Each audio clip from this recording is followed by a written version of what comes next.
येत आहेत आजच्या कार्यक्रमाचे प्रमुख पाहुणे व उद्घाटक तिरुमल डॉक्टर सूर्या बाली, सूरज धुर्वे। तत्पूर्वी आपले युवा संघटक तिरुमल अजय अत्रा मी यांना स्टेजवर आमंत्रित करते की त्यांनी तिरुमल डॉक्टर सूरज बाली यांची थोडक्यात ओळख करून द्यावी।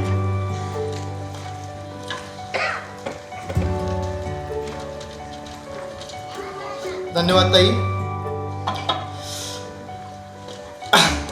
डॉक्टर सूर्या बाली आपल्याला नाव वेगळंच वाटत असेल, त्यांचं खरं नाव म्हटलं तर सूरज धुर्वे, धुर्वे म्हटलं तर सातदेव, सातदेव म्हटलं तर आपल्यात आलेच, अशा पद्धतीचे ते आपल्यातच आहे असं आपण समजून घेऊया आणि ते आहेतच। मी त्यांच्याबद्दल थोडा शॉर्टमध्ये इंट्रोडक्शन देऊ शकतो। मी एवढा मोठा नाही की त्यांच्याबद्दल मी खूप जास्त सांगू इच्छितो, कारण ते आज वयाने लहान कीर्ती लहान आहे, पण त्यांची सांगतो मी तुम्हाला कीर्ती खूप मूर्ती लहान आहे पण कीर्ती खूप महान आहे।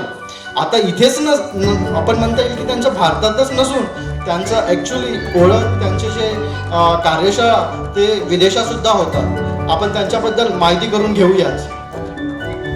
मी त्यांची माहिती थोडा PPT द्वारा देण्याचा प्रयत्न करतो।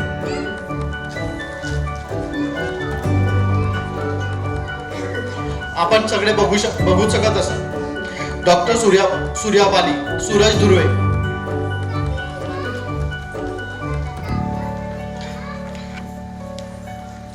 त्यांच्या करिअर प्रोफाईल बद्दल म्हटलं गेलं तर त्यांची लिस्ट खूप मोठी आहे, मला सुद्धा सांगता येणार नाही ते काय काय केलेत त्यांनी। तर आता मी थोडक्यात सांगू शकतो, त्यांची MD,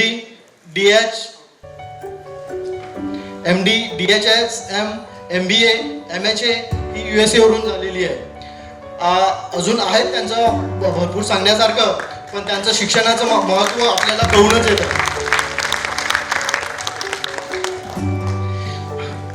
त्याचप्रमाणे आता सध्या ते एम्स भोपाळ इथे कार्यरत आहेत। ऑल इंडिया मेडिकल सध्या ते प्रोफेसर एम्स भोपाळ येथे कार्यरत आहेत। त्याचप्रमाणे आपण म्हणतो, भरपूर ठिकाणी ऐकलेलं असेल की आपण नोकरी करत राहतो तेव्हा काम करत नाही, पण जेव्हा आपण रिटायरमेंट होतो तेव्हा आपण कार्याला सुरुवात करतो, समाज कार्याला स्पेशली। पण त्यांचं तसं नाही आहे, समाज कार्याला ते खूप जास्त महत्त्व देतात स्वतःच्या कार्याला सोडून। आता ते कोया पुणे चिंतनकार सुद्धा अशी त्यांची एक प्रमुख भूमिका, भारताभर प्रसिद्ध अशी त्यांची म्हणजे कोया पुणे चिंतनकार अशी प्रसिद्धी आहे। शॉर्टमध्ये सांगायचं म्हटलं तर हे तुम्ही बघू शकता, त्यांचा जन्म कुठे झाला, त्यांची पहिली डिग्री BSc कुठून झाली आणि त्यांची PG लखनौ, PG चंडीगड इथे त्यांनी सुद्धा ऑलरेडी काम केलेलं आहे। त्यासुद्धा त्यांनी अमेरिका फ्लोराईड युनिव्हर्सिटीमधून MBA कंप्लीट केलेलं आहे। यानंतर आणि त्यांनी 40च्या जास्त म्हणता येईल की शोध म्हणजे आपले लेखन आपल्या बहुचर्चित अशा प्रदेशामध्ये त्यांनी त्यांचा प्रसार केलेला आहे। त्याचप्रमाणे आपण म्हटलं त्यांचे ही तर झाली करिअर प्रोफाईल, पण त्यांची सामाजिक प्रोफाईल ही अशी आहे, ते म्हटलं आपल्या सगळ्या समाजामध्ये ते संस्कृती रिवाज याचा ते दूर आणि बाहेर देशात सुद्धा त्याचा प्रसार करतात। गोंडी धर्म संस्कृती म्हणता येईल आपल्याला, किंवा कोयती परंपरा म्हणता येईल, आणि त्याचप्रमाणे पुणेमी संस्कृती त्याच्यावर ते बोलणारच आहेत, त्याचा सुद्धा खूप जास्त प्रसार करतात। आता जसं म्हटल्याप्रमाणे त्यांना आत्ताच 2019च्या डिसेंबरमध्ये त्यांना ऑस्ट्रेलियामध्ये खास कुपोषित बालकासाठी त्यांच्या संगोपनासाठी त्यांच्या म्हणजे विचारविनिमय करण्यासाठी त्यांना आमंत्रित केलं होतं। ही एक मोठी गोष्ट आहे की भारतातल्या एका आदिवासी प्रोफेसरला त्यांनी बोलावून आपल्या आदिवासी मुलांची विचारसरणी करत आहेत, त्याबद्दल त्यांच्यासाठी टाळ्या व्हायलाच पाहिजे। नेक्स्ट रिसेंटली आता अवॉर्ड्स अँड रिकॉग्नायझेशन म्हटलं की स्वतःला प्रोत्साहन मिळतं, म्हणजे माझ्या कार्याला मी किती महत्त्व देतो हे मी बोलण्यापेक्षा मला समाज किती प्रेम देतं हे खूप महत्त्वाचं आहे। तेच या अवॉर्ड्स म्हणून आपल्याला दिसून पडतं। रिसेंटली त्यांना दिल्ली इथून telemedicine society of India New Delhi इथून त्यांना सन्मानित करण्यात आलेलं आहे। त्याचप्रमाणे याच्यासुद्धा टाळ्या झाल्याच पाहिजे त्यांच्यासाठी. अवॉर्ड त्यांच्यासाठी खूप एक छोटी गोष्ट आहे. अवॉर्डची लिस्ट भरपूर आहे, तरी मी त्यांचे खूप छोटे अवॉर्ड्स कलेक्ट केलेले आहेत. या अवॉर्ड्स म्हटलं तर अनस्टॉपेबल इंडियन अवॉर्ड्स आहेत, काळूराम मेमोरियल राष्ट्रीय अवॉर्ड्स आहेत, रितू सिंह मेमोरियल अवॉर्ड्स आहेत, आंतरराष्ट्रीय फोर्ट फाउंडेशन फेलोशिप अवॉर्ड्स आहेत. हे झाले इंटरनॅशनल. जर आपण नॅशनल रिलेटेड म्हटलं तर ती लिस्ट वेगळी आहे. तर या गोष्टी त्यांच्या म्हणजे ह्या गोष्टी खूप क्षुल्लक आहेत त्यांच्यासाठी अवॉर्ड्स घेणे किंवा, पण ते जास्त महत्त्व आपल्या कामाला देतात. आणि हे बघितलं तर कंगाली साहेब, उषाताई आत्राम, जे महाराष्ट्रातील आपण म्हणता येईल जे सगळेजण आहेत त्यांच्यासोबत ते खूप पूर्वीपासून जुळलेले आहेत. तर आणि त्याच्यामुळेच त्यांच्या शोधाची, जसे कंगाली साहेब गेले तर कोणतरी आपल्याला हँड पाहिजे, तर तीच भूमिका आज डॉक्टर सूर्याबाली हे निभवत आहेत. तर मी सगळ्यांना विनंती करतो, सगळ्यांनी एकदा उठून त्यांच्यासाठी टाळ्या वाजवायला पाहिजे. थोडा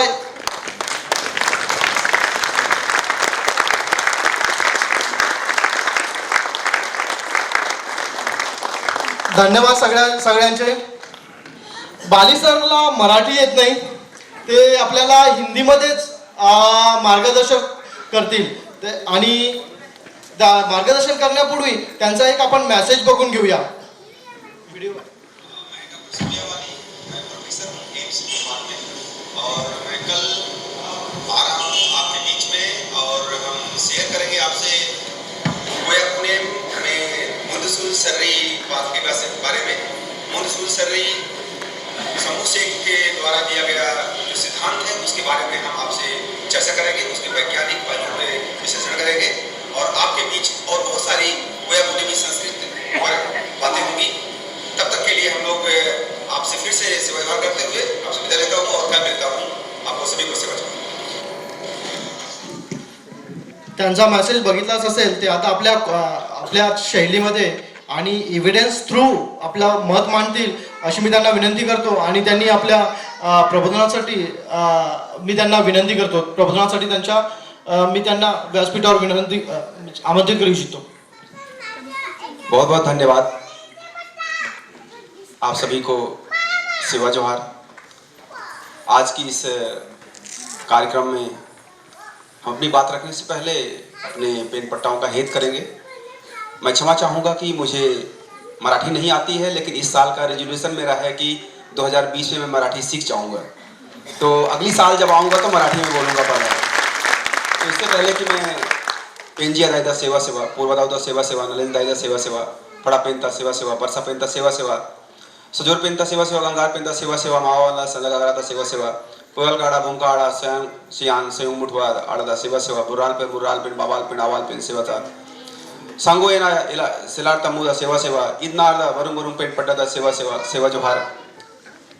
आज की इस धरती पर आए हुए जितने भी हमारे महापुरुष हैं, हमारे बीच में आज यहाँ पर जिनकी 2 दिन पहले ही जन्मतिथि थी, सावित्रीबाई फुले माई का, उनको सेवा जोहार. जिनकी धरती है वीर बाबू सेठ माँ के, उनको सेवा जोहार. हमारे बीच में जितने भी यहाँ पर उपस्थित महानुभाव आए हैं, मातृशक्तियाँ, पितृशक्तियाँ, कोया पुंगार, सभी को सेवा सेवा सेवा जोहार. हमारे मंच पर आसीन आज की इस सभा के प्रमुख सेठ माँ के दादा, आपको बहुत बहुत सेवा जोहार. साथ में हमारे तिरुमाए कुमरे, आपका बहुत बहुत सेवा जोहार. और सूरज भाई को बहुत बहुत सेवा जोहार, क्योंकि आज आप लोगों के साथ मंच शेयर कर रहे हैं. तो आप सभी को जो भी इस कार्यक्रम को आयोजित किए हैं, उन सबों को मेरा हार्दिक सेवा जोहार.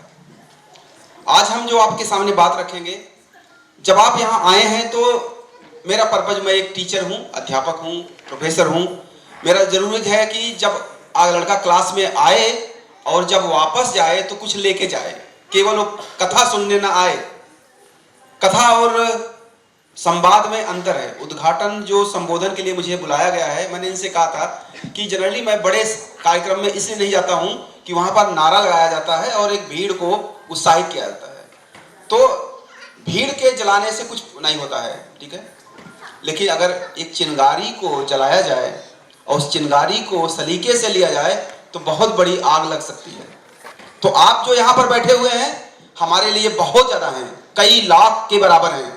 आज हम जो थोड़ी देर आपके साथ बात करेंगे वो दिल से आप तक पहुंचाएंगे उस बात को। क्योंकि आप, हो सकता है कि मैं हिंदी और गोंडी मिक्स बोलता हूं, मुझे गोंडी थोड़ी बहुत आती है और हिंदी आती है, तो अगर आपको, और उम्मीद करता हूं कि यहाँ पर हिंदी लोग समझ सकते हैं। तो आज मैं जिस विषय पर मुझे आमंत्रित किया गया है, मेरे बारे में जो कुछ बताया गया है वो सत्य नहीं है। इनका प्यार है अजय का कि जो इन्होंने इतना कुछ ढूंढ ढांड के मेरे बारे में लिखा, मुझे भी नहीं पता है कि इन्होंने क्या क्या लिखा है, तो उस पर मत जाइएगा।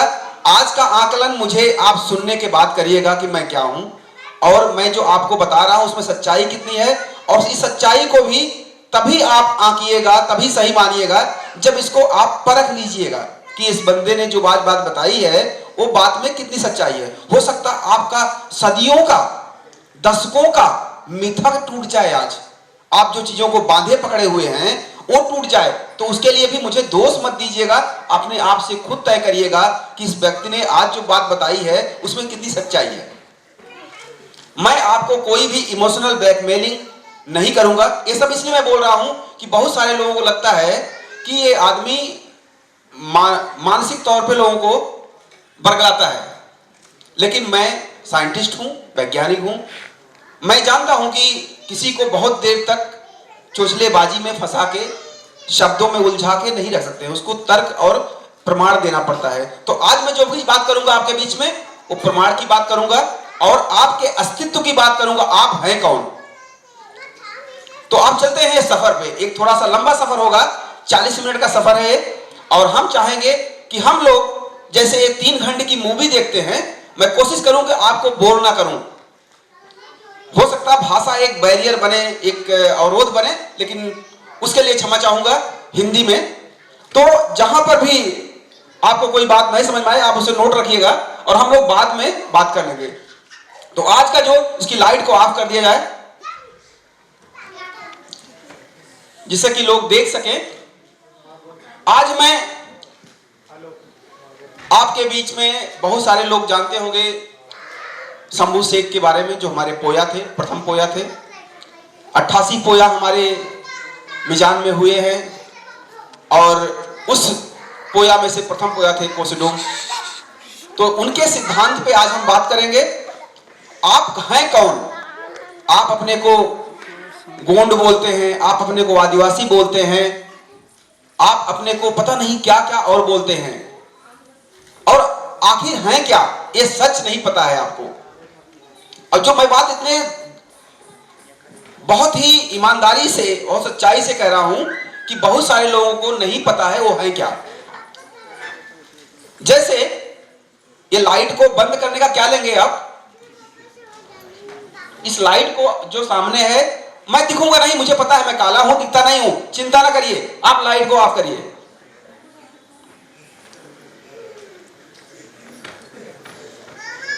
तो आपको मराठी में कोई बोल सकता है लाइट को कैसे बंद किया जाए?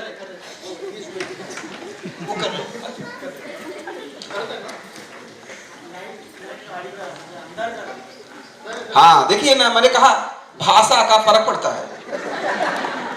तो आइए अब आपको बेहतर, अब मेरी आवाज पे आप ध्यान दीजिएगा। इस कल्लू आदमी को देखने की कोई जरूरत नहीं है।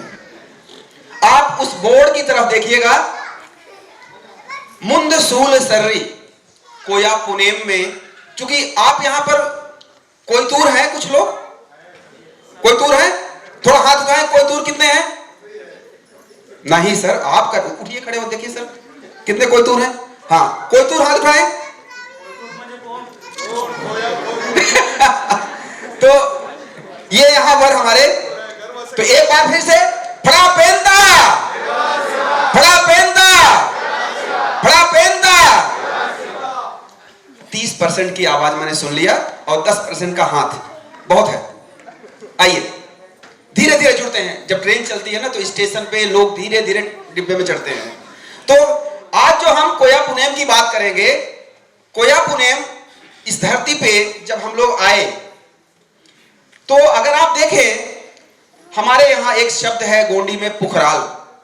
पुखराल मतलब कि ब्रह्मांड, जिसे यूनिवर्स बोलते हैं, आप इंग्लिश में यूनिवर्स बोलते हैं।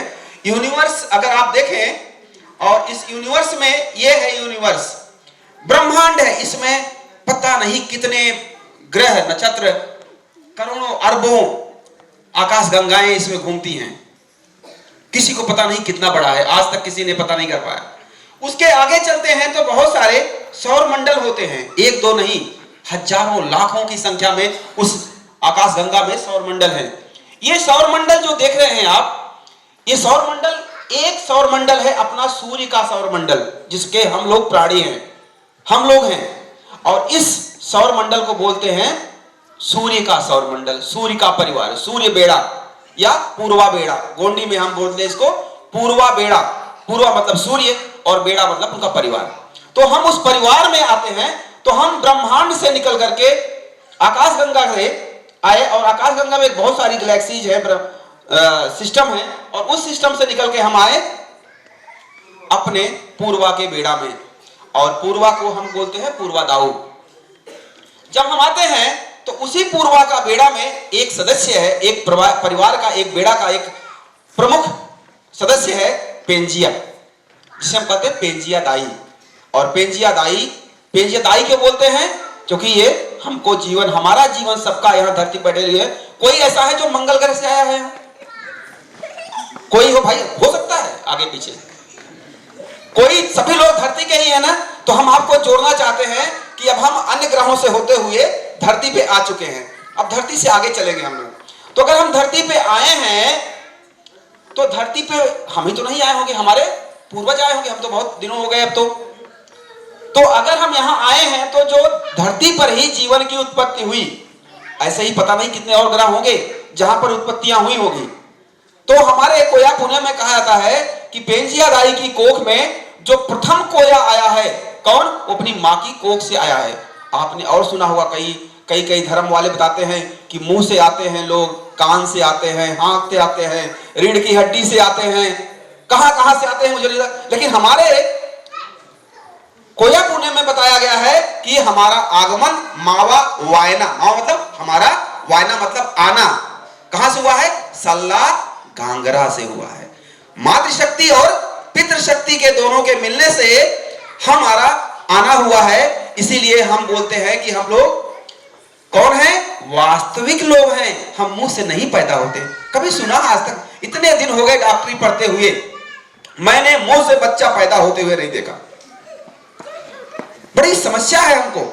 ऐसे लोग जाते हैं उन जगहों पे और कई दिन प्रवचन सुनते हैं जहां पर यह बताया जाता है कि मुंह से बच्चा पैदा होता है, हाथ से, जांघ से और छाती से बच्चा पैदा होता है। लेकिन हमारे यहाँ कहा जाता है कोया पुणे में, ये बच्चे के पैदा होने की जो उत्पत्ति है कोख से होती है। कोख मतलब कोया, कोया मतलब माँ की कोख। और जब बच्चा पहला आया होगा तो यहाँ पर कुछ खाने के तो नहीं हो, माँ के दूध मिला होगा। और उस समय जब प्राकृतिक रूप से यह भारत समृद्ध था तो महुए का पेड़ बहुत कॉमन था गोंडवाना के एरिया में, जहां पर जीवन की पहली उत्पत्ति हुई। तो कोया महुए को भी बोलते हैं, इरुक पुंगार जो है, इरुक मतलब महुआ गोंडी में, और इसको महुए को कोया बोलते हैं। और जब बड़ा हुआ बच्चा और अपनी माँ के साथ छिपा कहां पर? वो गुफाओं में छुपा। गोंडी में गुफा को भी क्या बोलते हैं? कोया। तो कोया मतलब माँ की कोख, और कोया खाने के लिए महुए का फूल, और रहने के लिए कोया मतलब गुफा। तो तीनों का जो जीवन था और जो पहला धरती पे मानव आया, तो इसीलिए उसको बोला गया कोया। कोया मतलब मनुष्य, आप सभी मानव हैं। कौन है? मनुष्य, कोया। और इस कोया के जब जिस एरिया में, जिस भूभाग में ये कोया रहना शुरू किया, उसको क्या बोला गया? कोयामुरी द्वीप। जहां कोया रहेगा, जैसे आप हिंदू रहता तो हिंदुस्तान, पाकिस्तानी रहता तो पाकिस्तान, जब कोया रहेगा तो क्या होगा? कोयामुरी द्वीप था उसका नाम। और जो कोयामुरी द्वीप में लोग रहते थे तो एक सामान्य व्यवस्था का जो पालन करते थे, जिसके अपने रहन सहन, शादी विवाह, नेंग सेंग में, अपने उठने बैठने में, खाने पीने में, रिश्ते नाते निभाने में, तो उसे बोलते थे कोया पुणे। और जो भाषा बोलते थे उस समय, वो जो प्रारंभिक भाषा थी उसका नाम था कोइया। शायद इसमें से 1% लोग न सुने होंगे कोइया। कोइया हमारी प्रारंभिक भाषा थी, जो कोया लोगों की भाषा थी कोइया, जिसको आज कुछ लोग कहते हैं गोंडी मतलब कोइया। गोंडी से जोड़ दिए हैं कि गोंडी ही है। गोंडी एक पार्ट हो सकता है, पूरी तरह से कोया नहीं है। तो भाषा बोलने वाले धरती पे आए पहले लोग कोया, जिस भूभाग में रहते थे कोया मुरीदीन, जो पद्धति जो धर्म मानव धर्म अपनाते थे उसे कोया पुनेम बोलते थे। और जब उनकी पीढ़ियां एक दूसरे के बाद चलते चलते हमारे तरह कोट सूट पहनने लगे तो आज हम क्या हो गए, कोयतूर हो गए। कोयतूर क्या है, कोया प्लस नत्तूर, कोयतूर, कोया प्लस नत्तूर। नत्तूर माने क्या, गोंडी जानते हैं आप, खून, ब्लड। कोयतूर मीन्स कोया और प्लस नत्तूर। तो कोया और नत्तूर क्या हुआ, कोया का खून, कोया खून कौन है, हम हैं, आप हैं। हमारे वंशज कौन थे, कोया थे, तो उनके खून हम हैं, तो हम क्या हुए, कोयतूर हुए। तो हम सब क्या बैठे हुए यहां पर हैं, कोयतूर। अभी मैंने नहीं बताया कि SC ST OBC हो कि मुस्लिम हो, सब हम कोयतूर हैं। कोयतूर आप ध्यान समझिएगा, कोया प्लस नत्तूर। नत्तूर मतलब खून, रक्त, जिससे बोलते हैं कोया वंशी भी कुछ लोग बोलते हैं कि हम उस कोया के वंशज हैं, हम उसके, हमारे दादा परदादा कोया थे और हम उसके नत्तूर हैं, हम कोयतूर हैं। तो हमारी पहचान क्या है, बड़ी पहचान क्या है, कोयतूर। तो इस धरती पे हम लोग क्या हैं, कोयतूर हैं। जब कोई बाहर से मंगल ग्रह वाला आएगा पूछेगा कौन हो, तो हम बोलेंगे हम कोयतूर हैं। हमारा धर्म पेंजियादाई में हुआ है और हम कोइया भाषा के, और हम कोया के खून हैं, वंशज हैं और कोयतूर हैं। तो यहां तक तो बात आ गई, हम अपने को मान लिए कोयतूर। अभी यहां आप आस पास देख रहे होंगे बहुत सारा शब्द दिखेगा आपको, अभी लोगों ने बोला भी है। जनरली मैं इस शब्द का उच्चारण भी नहीं करता हूं, तो लेकिन आप पढ़ सकते हैं, मैं आपको दिखा सकता हूं। यहां पर एक वर्ड लिखा है, यहां कहीं लिखा हुआ है, यहां लिखा हुआ है, तो ये वर्ड लिखे होंगे। मैं इस शब्द को अभी बात नहीं करूंगा, लेकिन आपसे खुद तय करने के लिए बोलूंगा कि आप क्या हैं।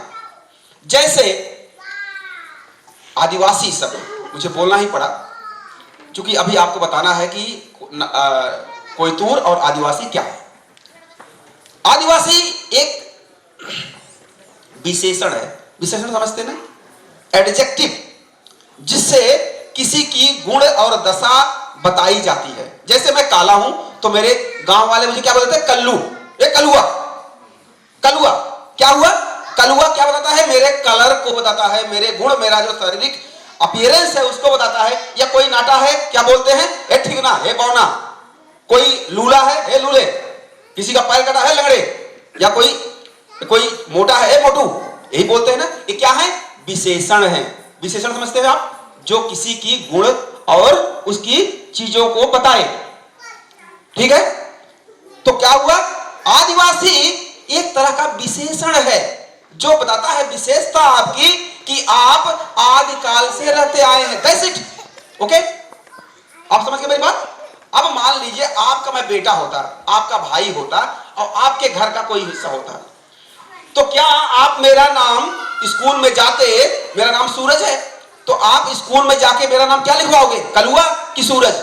जोर से बोलिएगा। अरे कोई तो कलुआ लिखवा दो। क्यों? जब मेरा नाम सूरज है, आप मेरे हितैषी हो, मेरे माँ बाप, भाई बहन, चाचा चाची, फुआ ताऊ मौसी हो, आप मेरे सब रिश्तेदार हो, तो आप क्यों चाहते हो कि मेरा नाम नाउन या संज्ञा जिसे बोलते हैं, संज्ञा मेरा है क्या है, सूरज। मैं वैसे ही कोयतूर क्या है, वो संज्ञा है, वो शुद्ध नाम है आपका। और आप जो पड़ोसी ने आपको कलुआ कहा तो आपने आदिवासी कह दिया ब्राह्मणों ने और हिंदुओं ने, तो आप आदिवासी से चिपक गए। उसने तो कहा था कि भाई तू आदिवासी है, तू मुझसे आने से पहले से तू था, ठीक है, उसने कह दिया। और उसी कलुआ को अब सूरज जैसा सुंदर नाम छोड़ के कलुआ को पकड़ के चले हैं। और आज भी रजिस्टर में कलुआ, गर्व से कहो मैं कलुआ, गर्व से कहो मैं लूला, गर्व से कहो मैं लंगड़ा, गर्व से कहो मैं अंधा, गर्व से कहो मैं ठिगना, कहते रहो। अगर आपको इतना शौक है अपने आप को, इसलिए मैं कहा था कि बहुत सारे लोगों को आज नाराजगी भी होगी, मुझ पर गुस्सा भी आएगा, क्योंकि मैं आपको प्रमाण दे रहा हूं इन शब्दों का। ये शब्द आपके लिए एक तरह से निम्न दिखाने के लिए, नीचा दिखाने के लिए कहे जाते हैं। जैसे अगर कोई लड़की अच्छी है तो उसको बोलते हैं अरे ये तो बड़ी अच्छी लग रही है, परी जैसी लगती है। थोड़ा सा बेचारी सांवली या थोड़ा सा अरे बड़ी चुड़ैल लगती है, ऐसा उसको बोल देंगे। तो अब वो बेचारी के चुड़ैल बोल देने से तो उसके नाम में रजिस्टर में चुड़ैल लिखवाते हो क्या आप? नहीं लिखवाते ना, वो तो किसी ने कहा। वैसे ही जब लोगों ने कहा अरे आदिवासी नंगे धड़ंगे रहते हैं, अरे बहुत दिन से यहाँ पढ़ रहे हैं, अरे मारो लोग आदिवासी हैं, ऐसा लोग बोलते हैं, तो क्या कहते हैं, वो हमारी विशेषता बतलाते हैं, वो हमारा नाम नहीं बताते हैं। और उसी विशेषता में अगर आप गरीब हैं, अपाहिज हैं, अपंग हैं और अनपढ़ हैं, जाहिल हैं, तो आपका वो नाम सदियों चलता है। जैसे मेरे यहाँ एक लड़का है घुरहू, मेरा साथ पढ़ता था, हम दोनों साथ ही एक गांव में पैदा हुए। आज भी घुरहू का नाम राजेंद्र है, आज तक उसको कोई राजेंद्र नहीं बुलाया है। आज तक वो 45 प्लस हो गया है, उसको सब घुरहू बोलते हैं क्योंकि पढ़ नहीं पाया, गरीब है वो। और मैं उसी गांव में कल्लू मुझे बुलाए थे, अभी मुझे बड़े तमीज से डॉक्टर साहब कहते हैं, क्योंकि मैं पढ़ लिख के पैसे वाला हो गया, ज्ञान वाला हो गया, मेरा रूप अभी कोई नहीं देखता। तो क्या हुआ, मेरी जो संबोधन था वो बदल गया। वैसे ही समाज के साथ हुआ, समाज हमारा गरीब रह गया, हमारा स्कूल तक नहीं पहुंच पाया, पढ़ नहीं पाया, विकास नहीं कर पाया, तो उसका जो नाम दिया गया था वो नाम अभी चला आ रहा है। आप समझ गए मेरी बात को शायद यहां तक। तो अब आइए हम आपको एक कदम और आगे ले चलते हैं। तो जब धरती पर जीवन की उत्पत्ति हुई तो ये उत्पत्ति कैसे होती है, मैं बता, सल्ला और घाघरा से। सल्ला क्या है, पिता शक्ति, पितृशक्ति, और घाघरा मातृशक्ति, इन दोनों के मिलन से क्या होता है, जीव का निर्माण होता है। धन और ऋण, अगर धन और ऋण जोड़ेंगे तो क्या बनता है, कोई बताएंगे इसमें से, जोर से बोलिएगा। धन और ऋण को मिला दें तो क्या हो जाता है,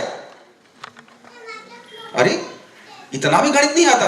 अच्छा, +5 प्लस -5 मिला दें क्या हो जाएगा, 0। तो इसका मतलब जब हम सल्ला और घाघरा मिलते हैं तो 0 हो जाता है, शून्य हो जाता है। और जब शून्य हो जाता है कोई चीज, वहीं से जीवन की उत्पत्ति होती है। और इसी बात को गालिब ने एक शेर में कहा है कि मिटा दे अपनी हस्ती को अगर कुछ मर्तबा चाहे, खाक में मिलके ही दाना गुले गुलजार होता है। मींस कि अगर आप कुछ बनना चाहते हो, कुछ बड़प्पन चाहते हो, तो अपनी इस हस्ती जीवन को मिटा दो, क्योंकि एक दाना जो है मिट्टी में जब सड़ जाता है तब एक नए पौधे का जन्म होता है। तो अगर आप चाहते हो, अगर आप अपनी अकड़, अपने किसी चीज पे अकड़ है, ईगो है, घमंड है, तो उसको मिटाइए। अगर आप नहीं मिटा सकते हैं तो आपका जीवन नष्ट हो जाएगा, आप कहीं पर नहीं जा सकते हैं। क्योंकि आपको कुछ बड़ा बनना है तो जो छोटापन आपका है उसे मिटाना पड़ेगा। इस जीवन को कोया पुनेम कहता है। और आइए हम उस कोया पुनेम को, उस सृजन की प्रक्रिया को देखते हैं, उस बनने की प्रक्रिया को देखते हैं, जैसे हमारा निर्माण हुआ है। तो ये हमारा निर्माण कैसे हुआ है, इस हमारे निर्माण में 5 तत्वों की जरूरत पड़ी। कितने तत्वों की, 5 को, जिनको हम पंच महाभूत कहते हैं, 5 एलिमेंट ऑफ लाइफ बोलते हैं, या हम कहते हैं फड़ा पेन, संयुग 5 तत्व की बात करते हैं, एलिमेंट की बात करते हैं। तो ये 5 तत्व कौन हैं, आप जानते हैं। और इनको हम हमारे कोया पुनेम में इनको 5 देवता के रूप में माना जाता है। वो कौन कौन से हैं, जैसे पृथ्वी को हम क्या मानते हैं, पेंजिया दाई को हम बोलते हैं इसे भूटिया पेन। हमारे यहां भूटिया पेन का बहुत बड़ा महत्व है। हम जब भी कोई काम करते हैं तो पहले भूटिया पेन का हेत करते हैं। इसके बाद दूसरे देवता हमारे जल की बात होती है, उमोटिया पेन। उमोटिया पेन जल को बोलते हैं, आदित्य पेन आग को बोलते हैं, और माटिया पेन वायु को बोलते हैं, अगाडिया पेन आकाश को बोलते हैं, जिसे हम पुकराल बोलते हैं। ये 5 देवता हैं जिनको हम कहते हैं कि इनसे हमारा शरीर बना है। अब देखिए, हमारे पैरेलल चलने वाले उन धर्मों ने जो हमें खत्म कर दिया, वो क्या कहते हैं कि जगत मिथ्या है। क्या है, वो आपको सुनाते हैं प्रवचन, कथा, भागवत, क्या क्या सुनाएंगे और बोलेंगे कि यह जगत मिथ्या है। पारीपहंदी कुपारलिंगो जो कोया पुनेम के संस्थापक हैं, वो कहते हैं जगत ही सत्य है। क्या है, जगत ही सत्य है। मैं अपनी मां से जन्मा हूं, ये सत्य है। मां मेरी जगत में है और मैं इस जगत में हूं। मैं अन्न खाता हूं, पानी पीता हूं, जीवन सांस लेता हूं, ये सत्य है। ये असत्य कैसे हो सकता है।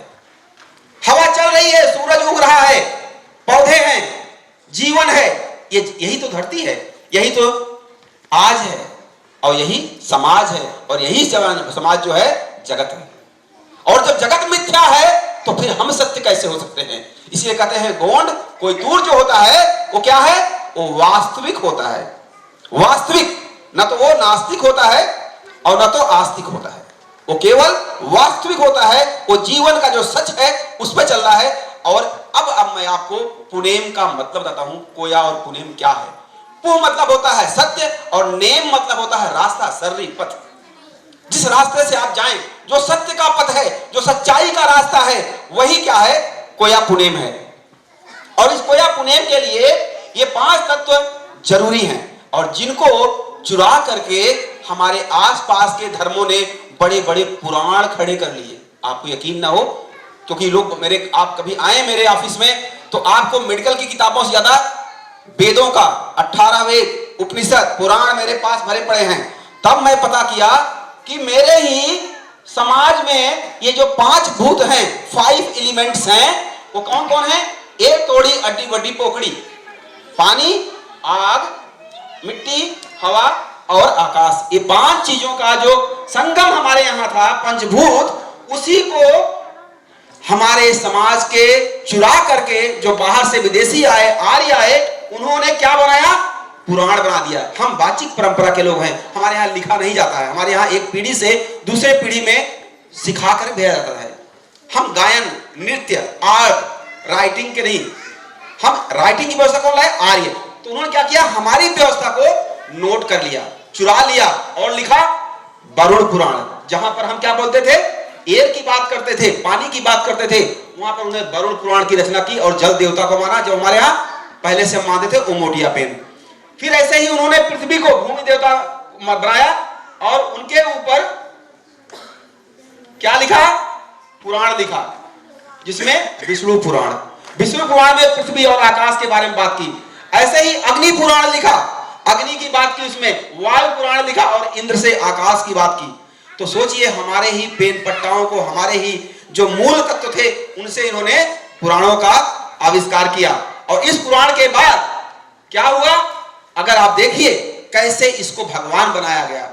जो आप पूछते हो, इसमें से मैं यकीन के साथ कह सकता हूं, गया नहीं हूं आपके घर में, 90% लोगों घर में ये 5 चीजें किसी न किसी रूप में पड़ी होगी। कैसे? वो वरुण, पृथ्वी, अग्नि, वायु, इन 5 को शुरू में लिया आर्यों ने हमसे। किससे? कोयतूरों से। कोयतूर से लेने के बाद ये 5 चीजों को उन्होंने क्या बनाया? परम ब्रह्म कहा। कुछ लोगों को बोला हमारे देवता हैं, तो उसको बोला परम ब्रह्म, मतलब इससे बड़ा कोई और कुछ नहीं है। जो कि हमारा समाज कोयतूर पहले से कहता था फड़ा पेन। हमारे समाज में पहले से ही इन 5 को क्या बोलते हैं हम? फड़ा पेन। फड़ा मतलब होता है बड़ा, ग्रेट, बिग, और पेन मतलब एनर्जी, देवता, शक्ति। तो पेन और फड़ा, ये फड़ा पेन जो है हमारा पहला ग्रेट गॉड है, जिसको इन्होंने बाद में कहा परमेश्वर, महापरमेश्वर। तो ये जो इश्यू बनाया इन्होंने, बाद में एक कदम और आगे, ये बात थी ऋग्वेद की। ऋग्वेद के बाद जब ये दूसरे वेदों में उतरे हैं, यजुर्वेद में, आयुर्वेद के लिए काम किया, फिर अथर्ववेद में आए, तो इस तरह से इन्होंने काम करना शुरू किया। तो इसका मानवीकरण किया। क्या किया?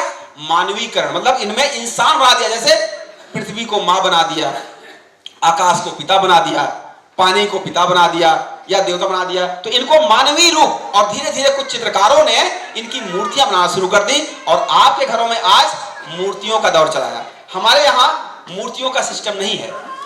ये हम लोग बुत परस्ती नहीं करते। बुत परस्ती क्या है? स्टैचू वर्शिप नहीं करते हम कोई मूर्ति पूजक लोग नहीं हैं। तो जब मूर्ति पूजक लोग नहीं हैं तो फिर क्या करते हैं हम लोग?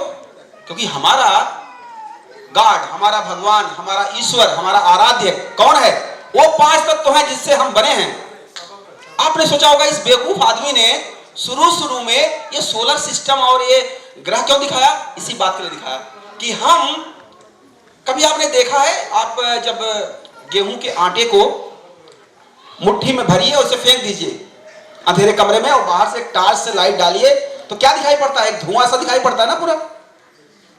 ऐसे ही जब ये सृष्टि बनी है तो ऐसे ही पृथ्वी एक कण की तरह है। पृथ्वी एक उस, जो अभी मैं आटे का कण जो देख सकते हैं टार्च से अपने कमरे में, आप वैसे की तुलना करिए इस पृथ्वी की। पृथ्वी इतनी छोटी है लेकिन उसका स्वरूप कितना बड़ा है। तो उस पर हम बात करते हैं थोड़ी देर के लिए, थोड़ा सा टिपिकल होगा लेकिन मैं बात करूंगा इस पर जरूर। तो यहां से जब आप चलते हैं तो इन फड़ा पेन में जो पुराणों की बात की गई हम अभी बात कर रहे थे, और इन्हीं फड़ा पेन को हेत करने के लिए हम लोग बोलते हैं फड़ा पेन ता सेवा सेवा, फड़ा पेन ता सेवा सेवा, मतलब कि हम अपनी इन 5 महाभूतों को हेत करते हैं, उनको नमन करते हैं, उनके प्रति श्रद्धा व्यक्त करते हैं और उनको आदर सत्कार देते हैं, क्योंकि उन्हीं से हम बने हैं। अगर हम उस चीज का सम्मान नहीं करते हैं जिससे हमारा निर्माण हुआ है, तो हम सही से काम नहीं करेंगे। ये मशीन है, ये काम नहीं करेगी। अगर कोई 5 चीजों से कोई मशीन बनाए आप और उनमें से एक भी चीज को आप सही से न रखें तो आपकी मशीन काम नहीं करेगी। ऐसी मशीन है ये। तो इस मशीन को काम करने के लिए जरूरी है कि आप, तो कैसे हुआ होगा ये काम? ये हुआ होगा इस तरह के, जो द्रव्यमान है हमारे शरीर में या बाहर की दुनिया में। क्या मिट्टी को हम छू सकते हैं, देख सकते हैं? पानी को हम छू सकते हैं, देख सकते हैं? तो मिट्टी और पानी द्रव्यमान के रूप में है। हवा और ताप, ये दोनों देख नहीं सकते हैं। अगर गर्मी है तो आप दिखाई नहीं पड़ती कहां है, हवा को आप देख नहीं पाते हैं। ये दोनों एनर्जी के, ऊर्जा के रूप में है। और एक कढ़ाई में मान लीजिए, एक पतीले में ये आग से, हवा से इसके अंदर पकाएं कुछ, और यही तो बात आज के आइंस्टीन कहते हैं। यही बात आज के दोनों साइंटिस्ट जो हैं, आइंस्टीन और स्टीफन हॉकिंस का नाम सुना होगा, अभी सबसे बड़ा साइंटिस्ट माना जाने लगा है। अभी उन्होंने यही बात कही कि इस धरती पे, इस ब्रह्मांड में 3 ही तत्व हैं। कौन 3 तत्व? क्या है? मास मतलब द्रव्यमान, दूसरा एनर्जी मतलब कि शक्ति जिसे हम आड़ा बोलते हैं, और आकाश जिसे हम पुकराल बोलते हैं। ये बात पाली पहांदी कुपालिंगों ने हजारों साल पहले बता दी थी कि इस धरती पे इन्हीं के मिलने से ही जीवन की उत्पत्ति होती है, इन्हीं शब्दों के। और वरना और धर्म वाले क्या बोलते हैं कि यहां से पैदा होते हैं, वहां से पैदा होते हैं, रीढ़ से पैदा होते हैं, कहां कहां से उड़ के आते हैं। तो सच्चाई है, आज की साइंस से कहती है। तो इन्हीं तत्वों से हमारा शरीर निर्माण होता है। और आइंस्टीन ने जो कहा इस बात को कि ऊर्जा और द्रव्यमान एक दूसरे में बदलते हैं। ये बॉडी हमारे यहाँ क्या होता है, हम लोग दफनाते हैं मरने के बाद। जब जीवन आता हमारा तो हम उसे बोलते हैं सियाना, मरने के बाद। और जब हम पैदा होते हैं उसे बोलते हैं पुटसीना, गोंडी में। तो पुटसीना जब हमारा होता है, जब हमारा आगमन होता है इस धरती पे, तो हमारा जन्म होता है। और जब हमारी शरीर फिर से अपने उस 5 तत्वों में विलीन हो जाती है तो उसे हम पुटसीना बोलते हैं, सियाना बोलते हैं। तो सियाना से फिर हमारा जीवन पुटसीना, और पुटसीना से सियाना की तरफ चलता है। और यही बात आइंस्टीन ने पहले बताई है, पाली कुपालिंगों ने पहले बताई है और आइंस्टीन ने बाद में बताई। उन्होंने भी यही कहा कि हमारे यहाँ कोई स्वर्ग नरक नहीं है, हमारे यहाँ कोई बात की बात नहीं है, स्वर्ग में जाएंगे मरने के बाद, कुछ नहीं कोई जाता है, हम यहीं रहते हैं। इसलिए हमारे पेन पिट्टा बुढ़ाल पेन के रूप में हमारे बीच में रहते हैं, कहीं जाते नहीं हैं। एनर्जी का, और यही लेंज का नियम है, इसमें कहता है कि energy neither can be produce non can be destroyed. ऊर्जा का तो ना तो आप पैदा कर सकते हैं ना उसको नष्ट कर सकते हैं, वह एक रूप से दूसरे रूप में परिवर्तित होती है। तो यही ऊर्जा का परिवर्तन ही कोया पुण्यम है। कोया पुण्यम में ध्यान से देखिए, तीनों चीजें दिखाई जाती हैं हमारे यहाँ। ऐसे ही जिसको यहां से लेकर के कुछ लोगों ने योग की बात शुरू की, यहां पर कुछ अंग्रेजों ने खुश रहने की बात शुरू की, लेकिन यही बात हमारे यहाँ पाली पहांदी कुपालिंगों ने बहुत पहले बताई। कहां के द्वारा? शंभू पोया के द्वारा। शंभू पोया ने कहा कि ये शरीर जो आप देख रहे हैं एक्चुअली ऐसा नहीं है। इस शरीर में, चूंकि मैं डॉक्टर भी हूं तो मैं इस थ्योरी को बड़ी आसानी से समझ पाया। समाज में देखिए कि ये जो चित्र आपको दिखाई पड़ता है, इसकी व्याख्या अभी तक इतने लोग गोंडी पुराण, गोंडी क्या क्या, ये बात कोई नहीं बताता है कि इनका मकसद क्या है, ये ऊपर नीचे लगाने का क्या मतलब है, 1 2 3 ऐसे करने का, इधर करने का क्या मतलब है। लोग अपने आप ही सब कुछ जो चाहे बना देते हैं। आइए इसमें आज जानिए और अपने बच्चों को कम से कम बताइएगा, जितने परिवार यहाँ आए हैं, कि ये तीनों का मतलब क्या होता है। यहाँ पर मैं बहुत दिन तक इस पे अपने तिरुमाल मोतीराम कंगाली दादा के साथ बैठ के बहुत सारी चर्चाएं की थी, और अनफॉर्चुनेट हम लोगों ने किसी निष्कर्ष पे फाइनल नहीं पहुंच पाए थे उस समय तक। आज मैं उस चीज को आपके पास शेयर करता हूं कि ये मेंदोल में दादा ने बताया था अपनी बुक में कि ये 3 जो अंग आप देख रहे हैं, मेंदोल, मति और मद्दूर। मेंदोल, मति और मद्दूर इस शरीर के अंग हैं। और इसी को सही रूप से अनुपालन करने की जो क्रिया है, जो रास्ता है, वही है कोया पुनेम का रास्ता। कोया पुनेम का रास्ता क्या है? जो सच्चाई का रास्ता है। तो अगर हम अपने शरीर पे, अपने मस्तिष्क से और अपने विवेक से सच्ची राह पे चलेंगे तो वो कोया पुनेम का पथ होगा।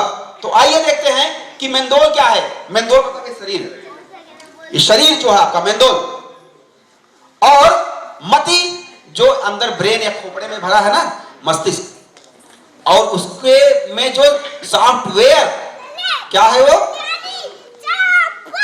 दूर है, वो सॉफ्टवेयर है, वो दिखता नहीं है सॉफ्टवेयर, और लेकिन कंप्यूटर दिखता है। ब्रेन में यहां पर जो ब्रेन का मास है वो कंप्यूटर है।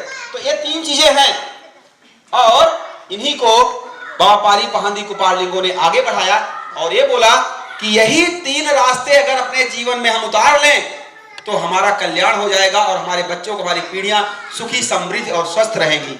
लेकिन हमारे लोगों ने छोड़ दिया और इसी को त्रिशूल बना के, दूसरी जातियों ने त्रिशूल करके, शंकर बाबा का त्रिशूल गाड़ के अपना भला कर गए, और हमारा त्रिशूल, हमारा मुंदसूल सर्री उनका त्रिशूल बन गया, और हमारे लोगों को पता ही नहीं इसका क्या औचित्य है। तो आइए देखते हैं इस मुंदसूल सर्री का पहला। आज ये सेक्शन 5 मिनट जो है, इसके लिए थोड़ी देर अपना फोन, थोड़ी देर आप अपना ध्यान अपनी गर्लफ्रेंड से, पत्नी से, बेबी से, पति से, बच्चे से हटा करके 5 मिनट अगर आप देख से पाएंगे तो आपको धरती पे आने का कारण पता हो जाएगा, आप क्यों आए हो और क्या करना चाहिए आपको। पैदा तो बहुत लोग होते हैं, जीवन बहुत कम लोगों को मिलता है। आप देखिएगा यहां पर ये तीन जो सीढ़ियां मैंने बताई हैं, यहां पर ये शरीर है आपका। इस शरीर में जीने वालों की संख्या 93 से 95% होती है। मतलब आप सोच सकते हैं, तो आप कितने लेवल पे हैं? इसे हम कहते हैं प्रथम स्तर पे। प्रथम स्तर पे वो लोग होते हैं जो शरीर और इस खोपड़ी में जो मस्तिष्क है उसके आधार पे जीते हैं और मर जाते हैं। वो केवल 95%। सोचिए कितना? 95%। मतलब इस कमरे में अगर 100 लोग हैं तो 95% मतलब 95% लोग जो हैं केवल आए हैं खाने के लिए, बच्चा पैदा करने के लिए, मर जाने के लिए, उनकी चिंता नहीं कुछ और। तो ये लोग हैं यहां पर जो बात करते हैं किसकी? मस्तिष्क की और शरीर की, सल्ला और गंगरा, क्योंकि इनका अपना कुछ नहीं है। माँ ने पैदा कर दिया और ब्रेन तो ऊपर से ही आया था, माँ के पेट से ही निकल के आया है। तो आपका कुछ अपना नहीं होता है। खाते हो, प्यार मोहब्बत करते हो, शादी ब्याह करते हो, बच्चे पैदा करते हो, घर बनवाते हो, मर जाते हो, लेकिन ऊपर के अड्डे तक पहुंच ही नहीं पाते हो जहां पर इंसान बनने की प्रक्रिया शुरू होती है। ये दूसरे लेवल। तो अगर ये आप इस लेवल पे हैं, ये मानसिक और शारीरिक लेवल है पहला, और दूसरा लेवल ये इंसान के जीवन का पहला। अगर आप आए हैं तो इसे बोलते हैं हम लोग कि पशु का लेवल भी। पशु और हम में कोई अंतर नहीं रहता इस लेवल पे, सेम वही काम हम करते हैं जो पशु करता है।